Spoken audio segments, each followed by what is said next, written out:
ഒരുപോലെ പ്രിയങ്കരനായ ഒരു ഹാസ്യതാരമായിരുന്നു സലീം കുമാർ. അദ്ദേഹം കഴിഞ്ഞ ദിവസം അന്തരിച്ചു. അദ്ദേഹത്തിൻ്റെ ആ ശവസംസ്കാര ചടങ്ങിൽ ചെറിയ വിവാദങ്ങളുണ്ടായി.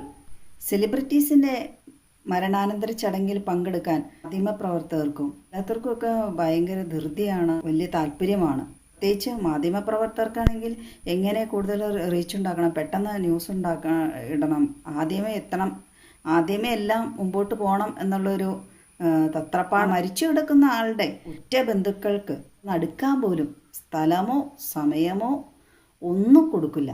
മാധ്യമപ്രവർത്തകർ എന്ന് പറഞ്ഞാൽ മെയിൻ സ്ട്രീം ചാനലുകാർ മാത്രമല്ല, ഓൺലൈൻ ചാനലുകാർ, അങ്ങനെ പിന്നെ മൊബൈലിൽ വീഡിയോ പിടിക്കുന്നവർ, അവർക്കൊക്കെ വീഡിയോ പിടിക്കുന്ന തിരക്കാണ്. മരിച്ചു പോയ ആളുടെ ഉറ്റേരുടെ ദുഃഖമോ വിഷമങ്ങളൊന്നും അറിയണ്ട. അദ്ദേഹത്തിൻ്റെ മരണാനന്തര ചടങ്ങിൽ തീ കൊളുത്താനൊക്കെ ഉള്ളതാണ്. മക്കളാണ് തീ കൊളുത്തുന്നത്. ഈ ക്യാമറയും അതും ഇതൊക്കെ തൂക്കി പിടിച്ചുകൊണ്ട് തിക്കും തിരക്കും കാണിക്കുന്ന കണ്ടിട്ടുണ്ടെങ്കിൽ തോന്നും അവരാണ് സലീമേട്ടൻ്റെ ചിതയ്ക്ക് തീ കൊളുത്താൻ പോകുന്നതെന്ന്.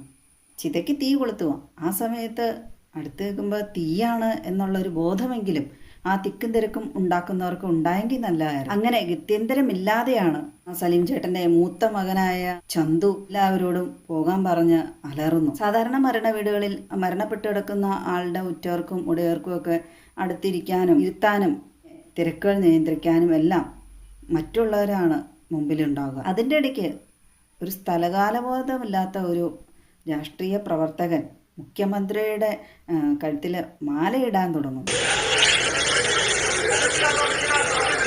ഒരുപക്ഷെ മുഖ്യൻ പങ്കെടുക്കുന്ന പരിപാടിയിൽ വലിയ ആളാവാൻ വേണ്ടി നോക്കിയായിരിക്കാം. മുഖ്യമന്ത്രിയെ അപമാനിക്കുന്നതിന് തുല്യമായിട്ടാണ് എനിക്ക് തോന്നിയത്.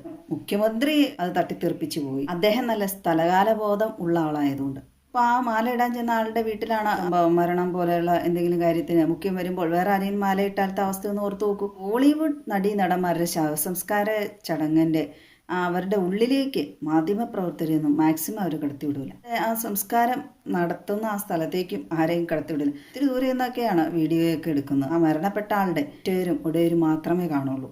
ചിത്രങ്ങൾ പകർത്താൻ വെമ്പിൽ കൊള്ളുന്നവർ മരണപ്പെട്ട ആളുടെ വേണ്ടപ്പെട്ട ആൾക്കാരുമല്ല. അവർക്കിപ്പോൾ അവസാനമായിട്ട് കാണേണ്ട ആളുമായിരിക്കില്ല. പക്ഷെ അതുപോലെയല്ല, മരണപ്പെട്ട ആളുടെ ഉറ്റവരും ഉടയവരും എന്നൊക്കെ പറയുമ്പോൾ അവർ അവസാനമായി ഒരു നോക്ക് കാണുന്നതാണ്. എത്ര വലിയ സെലിബ്രിറ്റികളാണെങ്കിലും അവരും മനുഷ്യന്മാരാണ്. സലീം കുമാർ എന്ന അദ്ദേഹത്തെയൊക്കെ സംബന്ധിച്ച് അദ്ദേഹം രോഗബാധിതനായ ആശുപത്രിയിൽ വെന്റിലേറ്ററിലായിരുന്നു. അങ്ങനെ ആശുപത്രിവാസം തന്നെ ഉറ്റവരെയും ഉടയവരെയൊക്കെ അകറ്റി നിർത്തുവാണ്. കാണാൻ സാധിക്കില്ല. ഒരു മനുഷ്യൻ മരണപ്പെട്ട ICUലോ എവിടെയാണെങ്കിലും ആശുപത്രിയിൽ തന്നെ കിടന്ന് മരിക്കുവാണ്. സെലിബ്രിറ്റികളാണെങ്കിൽ പിന്നെ പറയുകയും വേണ്ട, തിരക്കായി മരിക്കാൻ കിടക്കുവാണ് എന്നുള്ള അറിവ് കിട്ടുമ്പോൾ തന്നെ മാധ്യമ പ്രവർത്തകർ അങ്ങനെയുള്ള ചിത്രീകരണത്തിനായി വെമ്പൽ കൊള്ളുന്നവരാണല്ലോ ആദ്യമേ ചെന്ന് തിരക്ക് കൂട്ടി അവിടെ നിൽക്കുന്നത്.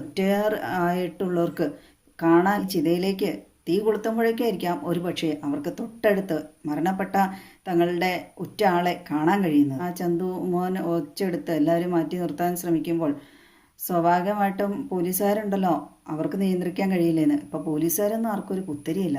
ആ കൂട്ടം അദ്ദേഹം ആളുകളിൽ എത്രമാത്രം സ്വാധീനം ചെലുത്തി എന്നുള്ളതിൻ്റെ ഒരു ഭാഗം തന്നെയാണ്. അതേ പ്രാധാന്യം അദ്ദേഹത്തിൻ്റെ ആ കുടുംബത്തിന് നൽകണം. കാരണം ഇനി അദ്ദേഹമില്ല. പൊതുജനങ്ങൾക്ക് അദ്ദേഹം ഒരു സെലിബ്രിറ്റി ആയിരിക്കാം, പക്ഷേ അദ്ദേഹത്തിൻ്റെ ഭാര്യയ്ക്കും മക്കൾക്കും അദ്ദേഹം കുടുംബനാഥനാണ്. സുപ്രഭാതത്തിൽ കുടുംബനാഥൻ നഷ്ടപ്പെടുമ്പോൾ ആർക്കാണെങ്കിലും ബുദ്ധിമുട്ടുണ്ടാവും. ഇത്ര പണമുണ്ട്, സ്വത്തുണ്ട്, എന്തുണ്ടെന്ന് പറഞ്ഞിട്ട് ഇല്ല. വൈകാരികമായ അടുപ്പമുള്ളവർക്ക് അത് പുറത്തേക്ക് ചാടി തന്നെ അവരുടെ ദുഃഖം. അതാണ് സലീമേട്ടൻ്റെ മകനും കാണിച്ചത്. മനസ്സിലുള്ള ദുഃഖം താങ്ങാൻ കഴിയാതെ പൊട്ടിത്തെറിച്ചാണ്. വീർപ്പ് മുട്ടിക്കുവാണല്ലോ, പിന്നെ എങ്ങനെ പൊട്ടിത്തെറിക്കാതിരിക്കും?